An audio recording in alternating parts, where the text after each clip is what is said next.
Psicólogo y escritor Oscar Battaglini Zuniaga.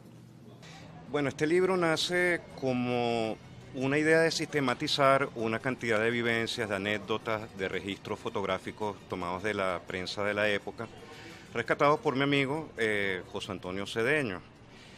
En este caso, Cedeño, que parte de la oralidad, no había escrito, no había puesto por escrito todas estas cosas relativas al merengue caraqueño, que hay que recalcar, siempre hay que insistir que tiene poco o nada que ver, salvo el nombre, con el merengue dominicano. Uno hoy día habla del merengue y inmediatamente lo asocia con el merengue dominicano.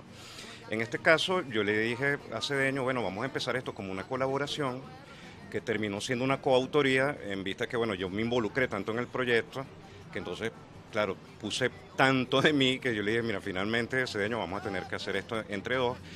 Y el libro efectivamente se divide en dos partes. Hay una primera parte en donde Cedeño es el testimonio directo, más fenomenológico, podríamos decirlo, de él como habitante del Guarataro, que conoció a mucha gente que cultivó este merengue rucaneado, que aunque proviene del merengue decimonónico que se tocaba con piano en los salones caraqueños y de varias partes de Venezuela, después se fue transformando en un merengue que ya no se tocaba en piano, sino que se tocaba con charrasca, con cuatro, con guitarra y se cantaba.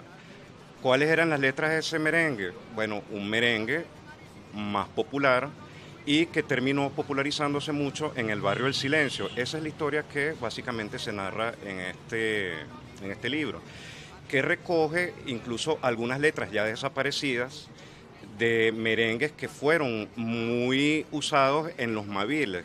Entonces los maviles tenían ese doble propósito, era que la clientela bailara este merengue con unas letras que, bueno, eran muy subidas de tono y por eso fue muy rechazado por vulgar, era así considerado el merengue en esa época. Estamos hablando de los años 1920, 1930 del siglo pasado, y ese merengue desaparece cuando esta barriada del Silencio es demolida en los años 40, cuando la urbanización famosa del Silencio tuvo que emigrar a otras zonas y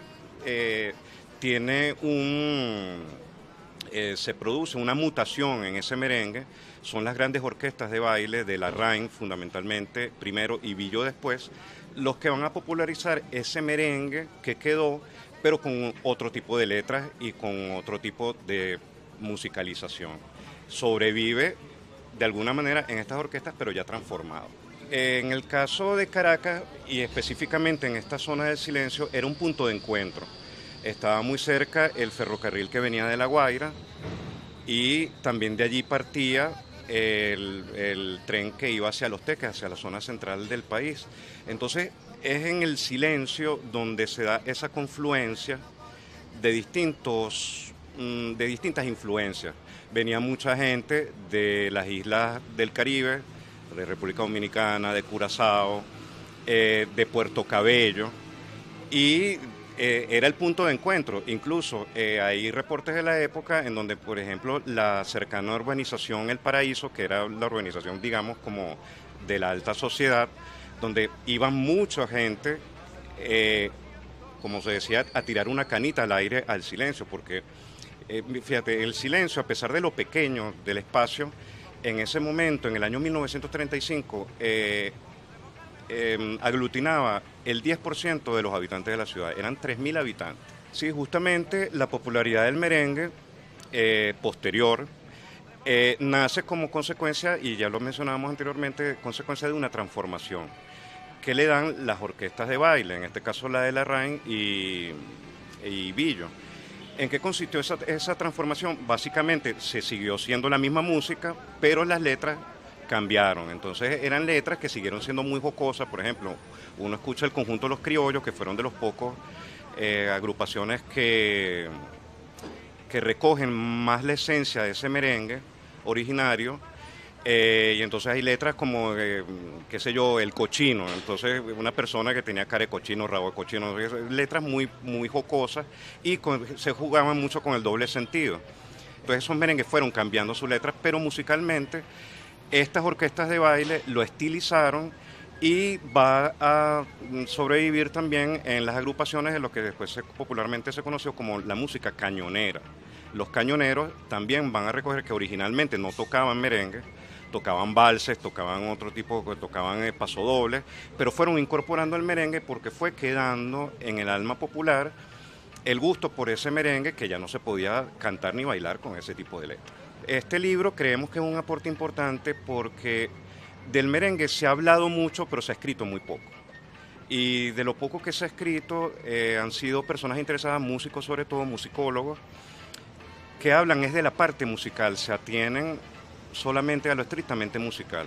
Pero el aspecto humano de ese merengue, dónde surge, quiénes lo bailaban, en qué lugar se bailaba y se cantaba, yo creo que es una parte de la historia de la ciudad que está todavía muy invisibilizada o poco representada. El libro tiene, ahorita estamos en la Feria del Libro de Caracas, que culmina el domingo. El libro ha tenido una buena recepción y lo pueden ir a buscar al stand número 10, ese es en el pasillo principal de entrada.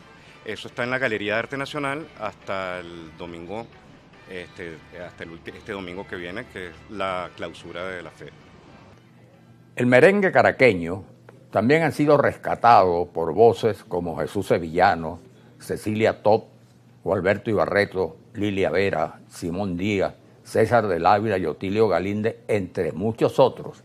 Y es que el merengue rucaneado es otro de los emblemas de Caracas, la capital de Venezuela y la ciudad de la eterna primavera, como la bautizó el sabio Alejandro Humboldt. Esa es la clave. Buenas noches.